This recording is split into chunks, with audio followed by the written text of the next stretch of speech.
নমস্কার বন্ধুরা, পূর্ণিমা ইজি কিচেনে সবাইকে স্বাগত জানিয়ে আজকের আবারও চলে এসেছি একটা নতুন রেসিপি নিয়ে। নিরামিষ দিনে বাড়িতে থাকা সবজি দিয়ে বানিয়ে ফেলুন এরকম দুর্দান্ত স্বাদের রেসিপি। গরম ভাতের সাথে এই রেসিপি থাকলে আর অন্য কিছুর প্রয়োজনই হবে না, সবাই আঙুল চাটতে থাকবে। তাহলে চলুন দেখে নিই। আমি প্রথমে একটা বাটিতে 1 টেবিল চামচ কালো সরষে, 1 টেবিল চামচ সাদা সরষে, এখানে আমি 2 রকম সরষে ইউজ করেছি, আপনারা চাইলে 1 রকম সরষে দিয়েও করতে পারেন।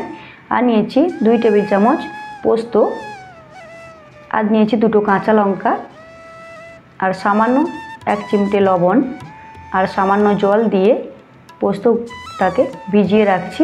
এটা এভাবে ভিজিয়ে রাখলে 10-15 মিনিট আগে থেকে, তাহলে বেটে নিতে খুব সুবিধা হয়।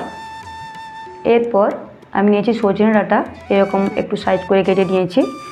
আর যেহেতু সজনে ডাঁটা লম্বা লম্বা, তার জন্য আলু এবং কাঁচকলাও লম্বা লম্বা করে আমি কেটে নিয়েছি। আপনাদের কাছে যদি আলাদা কোনো সবজি থাকে তাহলে এখানে অ্যাড করতে পারেন। আর নিয়েছি টমেটো 2টো কেটে নিয়েছি। কড়াইতে দিয়ে দিলাম সামান্য তেল।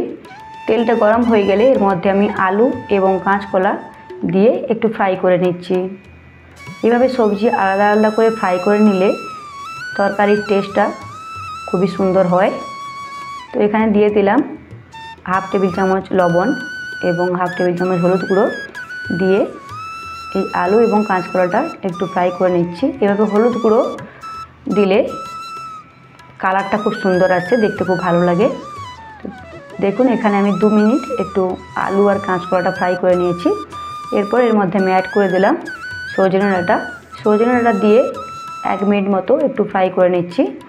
বেশি সেদ্ধ করার কোনো প্রয়োজন নেই, হালকা একটু ফ্রাই হয়ে গেলেই এর যে একটা কাঁচা গন্ধ থাকে সজনে ডাঁটা, সেটাও চলে যাবে আর টেস্টটাও খুব ভালো আসবে।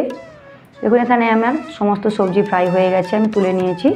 এরপর কড়াইতে প্রায় 3 টেবিল চামচ পরিমাণ সরষের তেল দিয়েছি শুকনো লঙ্কা এবং সামান্য কালো জিরে, এবং কালো জিরে এবং শুকনো লঙ্কা একটু ফ্রাই করে নিয়ে এর মধ্যে টমেটো যে কেটে রেখেছিলাম সেই টমেটো কাটা দিয়ে দিলাম পরিমাণ মতো লবণটা দিয়ে টমেটোটাকে ভালো করে একটু কুক করে নিচ্ছি। 1 মিনিট মতো টমেটো একটু কুক করে নিতে হবে, বেশি টমেটো গলানোর প্রয়োজন নেই। দেখুন এখানে আমার টমেটো প্রায় গলে গেছে। এবার আমি এখানে অ্যাড করছি 1/2 টেবিল চামচ হাফ টেবিল চামচ হলুদ গুঁড়ো এবং 1/2 টেবিল চামচ লঙ্কার গুঁড়ো দিয়ে মশলাটাকে ভালো করে কষিয়ে নিচ্ছি। তো দেখুন এখানে টমেটো আমার ভালো করে কষানো হয়ে গেছে। এর সঙ্গে আমি অ্যাড করলাম যে আগে থেকে পেস্ট করে রাখা সরষে এবং পোস্ত দিয়ে এই টমেটোর সঙ্গে ভালো করে কষিয়ে নিচ্ছি। দেখুন তেল ছাড়তে শুরু করে দিয়েছে। যেহেতু এখানে সরষে দেওয়া আছে তাই বেশি কষানো যাবে না, প্রায় 2-3 মিনিট ধরে একটু কষিয়ে নিতে হবে। 2-3 মিনিট ধরে আমি কষিয়ে নিয়েছি। দেখুন খুব সুন্দরভাবে আমার মশলা কষানো হয়ে গেছে। এরপর এর মধ্যে আমি অ্যাড করে দিয়েছি ভেজে রাখা সবজিগুলো। এবার সবজি এবং মশলা খুব ভালো করে মিশিয়ে নিচ্ছি।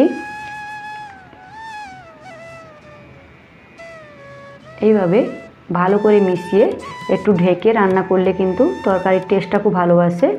সঙ্গে সঙ্গে জল না দিয়ে আমি 2-3 মিনিট ধরে একটু ঢেকে মশলার সঙ্গে সবজিটা কষিয়ে নিয়েছি, যাতে এর মধ্যে সবজির মধ্যে মশলার ফ্লেভার চলে আসে। তো ভালো করে কষানো হয়ে গেলে আমি যেই বাটিতে মশলাটা পেস্ট করে রেখেছিলাম সেই বাটি ধুয়ে প্রায় 1.5 বাটি পরিমাণ জল দিলাম। আর দিয়ে দিচ্ছি 1 কাপ গরুর দুধ।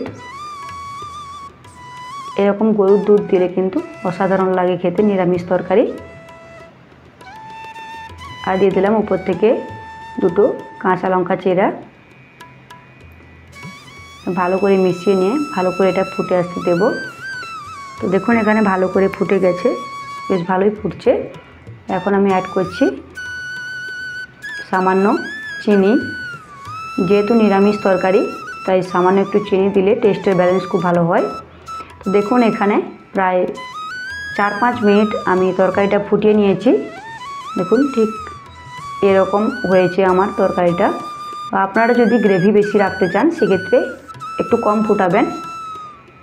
দেখুন আজকে কিন্তু আমাদের রেডি হয়ে গেল কাঁচকলা, সজনে ডাঁটা এবং আলুর এই অসাধারণ একটি রেসিপি। যেটা খেতে খুবই টেস্টি এবং খুবই সুন্দর লাগে। আপনাদের কাছে অনুরোধ রইল একবার হলেও বাড়িতে বানিয়ে ট্রাই করার। আশা করি খুবই ভালো লাগবে। তাহলে আজকের আমার এই রেসিপি যদি ভালো লেগে থাকে তাহলে আমার এই চ্যানেলটিকে লাইক, শেয়ার এবং সাবস্ক্রাইব করে পাশে থাকা বেল আইকনটি প্রেস করে দেওয়ার অনুরোধ থাকলো। আবারও চলে আসবো একটা নতুন রেসিপি নিয়ে। ভালো থাকবেন, সুস্থ